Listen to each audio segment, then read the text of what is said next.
I never meant to become Lily. I swear on everything, I never even knew that was an option. It started the summer I turned 18, the week after graduation, when my mom sat me down at the kitchen table and said the words that would quietly rewrite my entire life. "Ethan, honey, your Aunt Lily needs help. She's going through some health stuff and can't be alone right now. I booked you a one-way ticket to Seattle. You'll stay with her for the summer, maybe longer. It'll be good for both of you." I opened my mouth to protest. I had plans, friends, a warehouse job lined up, but Mom's eyes were already glassy. Aunt Lily had basically raised her after their parents died. Saying no wasn't an option.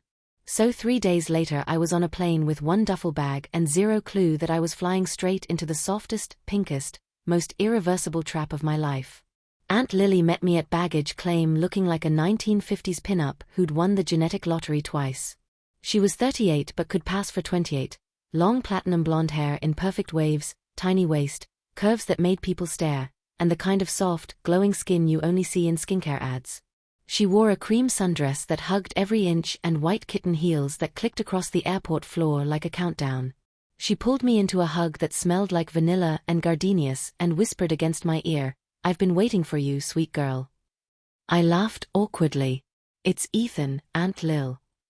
She just smiled like she knew a secret the entire universe was in on except me. The drive to her house, no mansion, in Madison Park was quiet. Lake Washington glittered on our left, huge cedar trees on our right. She lived in one of those old money houses with ivy on the brick and a circular driveway. Inside it was all pastel and gold, blush pink velvet couches, marble counters, fresh peonies in every room. It smelled like a wedding. She showed me to the guest room upstairs. Except it wasn't a guest room anymore. It was pink. Wall-to-wall pink. Rose quartz walls, a 4-poster bed draped in white lace, a vanity the size of my old bedroom covered in perfume bottles and makeup. A walk-in closet the size of a studio apartment was already full of dresses, skirts, silk pajamas, all in my size. I stood frozen in the doorway. "Aunt Lily, what the hell?" She closed the door softly behind us. "Sit down, baby." I sat on the edge of the bed, heart hammering. She knelt in front of me, even in heels she barely had to bend, and took both my hands in her perfectly manicured ones. "Ethan, I need to tell you something I've never told anyone in the family. When I was born, the doctors told my parents I was a boy. They named me Elias. I lived as a boy until I was 16, and then I finally told the truth. I'm a girl. I've been on hormones since I was 17. Everything you see, this house, the money, the freedom, it all came after I became the real me." I stared at her, brain short-circuiting. She kept going, voice soft and steady. "I see myself in you, sweetheart. The way you've always been quiet, gentle, the way you used to steal my scarves when you were little and thought no one noticed. The way you flinch when people call you bro or man. I'm not saying you're trans, only you get to say that, but I'm offering you something I wish someone had offered me at your age, a safe place to try. No judgment. No rush. Just permission." She reached into her purse and pulled out a small amber pharmacy bottle. Tiny white pills. "These are the exact same estrogen and blocker I started with 21 years ago. 1 pill a day and in 3 months you'll start to feel softer, calmer, happier in your skin. If you hate it, we stop, no questions. If you love it," she smiled, eyes shining, "then welcome home, Lily." I should have laughed. Should have grabbed my bag and called an Uber to the airport. Instead I heard myself whisper, "What would you even call me?" Her smile turned radiant. "I always wanted a daughter named Lily. Lily Grace. After Mom." She placed the bottle in my shaking hand and closed my fingers around it. "Sleep on it, angel. Tomorrow we can talk more. Or we never speak of it again. Your choice." She kissed my forehead and left me alone in the pink palace with the pills burning a hole in my palm. That night I didn't sleep.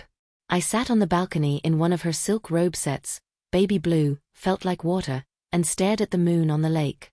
My phone buzzed with texts from friends back home, parties, bonfires, normal summer stuff.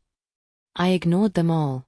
At 3:17 a.m., I opened the bottle, shook one tiny pill into my hand, and swallowed it dry. Day 1. The first week was subtle. Almost nothing. Aunt Lily, I still called her that then, never pushed. She just treated me like I was already her niece. She taught me how to shave my legs in her huge marble shower with vanilla sugar scrub. She painted my toenails cotton candy pink, just for fun. She took me shopping and bought me silk pajama sets and lace bralettes and told the salespeople I was her daughter home from college. They believed her without blinking. Every morning she'd leave my pill on a little china saucer next to a glass of orange juice and a single rose. No pressure. Just love. By week 3 I noticed the first changes. My skin got softer. Like, stupid soft. The kind of soft girls brag about after a week of drinking water and using CeraVe. My chest started tingling, this weird, itchy sensitivity under my nipples that made me gasp the first time I accidentally brushed them in the shower. I cried in Aunt Lily's arms that night, terrified and exhilarated at the same time. She just held me and whispered, "That's them waking up, baby. Your real body saying hello." Month 2 everything accelerated. My hips hurt constantly, growing pains, she said. My butt got rounder. My waist started pulling in. Little breasts budded, tender and undeniable. I went from completely flat to small A-cups that jiggled when I walked downstairs. Aunt Lily measured me every Sunday like it was Christmas morning. 34, 26, 36, she sang one morning, wrapping the tape around my new curves. "You're going to have my exact hourglass, sweetheart." She started calling me Lily full-time, even in public. Corrected waiters, baristas, anyone who dared say he. Ordered me strawberry milkshakes and vanilla lattes because those are Lily drinks. I let her. Month 3 I looked in the mirror and saw a stranger who felt like home. Long wavy hair, she'd been sneaking me hair skin nails gummies since day 1, soft round cheeks, full lips, actual cleavage in the push-up bras she bought me by the dozen. My voice had settled into this gentle, melodic alto without me even trying. I stopped recognizing Ethan at all. One night in August we were on her patio drinking rose, she let me have half a glass now that I was old enough. And I asked the question I'd been terrified to voice. "Aunt Lily, what if I never want to go back?" She set her glass down and cupped my face with both hands. "Then you never do, Lily Grace. This is your home now. I already changed your name on every legal document, birth certificate, social security, bank accounts. Your mom thinks you're doing an internship in Sweden. She won't ask questions." I started sobbing. Not sad tears. Thank you for saving my life tears. She pulled me into her lap like I was 5 years old and rocked me until I fell asleep under the stars in her arms. Senior year of high school never happened for Ethan. Lily Grace enrolled in the local university as a freshman studying art history. Aunt Lily paid for everything, tuition, wardrobe, laser hair removal, voice therapy, the works. By the time winter break rolled around I had full B-cups, hips that stopped traffic, and a laugh that made boys blush in coffee shops. I came out to my mom over FaceTime wearing a cream cashmere sweater and pearl earrings, hair in loose waves down my back. She cried, but not for the reasons I feared. "I always knew you were my daughter," she said. "I just didn't have the words. I'm so proud of you, Lily." Christmas that year I flew home as Lily for the first time. Wore a red velvet dress and black suede heels. My little cousin asked if I was a princess. My dad hugged me so hard I thought my ribs would crack and whispered, "Welcome home, baby girl." I never went back to Seattle alone. Aunt Lily and I bought a bigger house together, a pale pink Victorian with a wraparound porch. We filled it with plants and vintage furniture and too many throw pillows. People started calling us the Lily Ladies.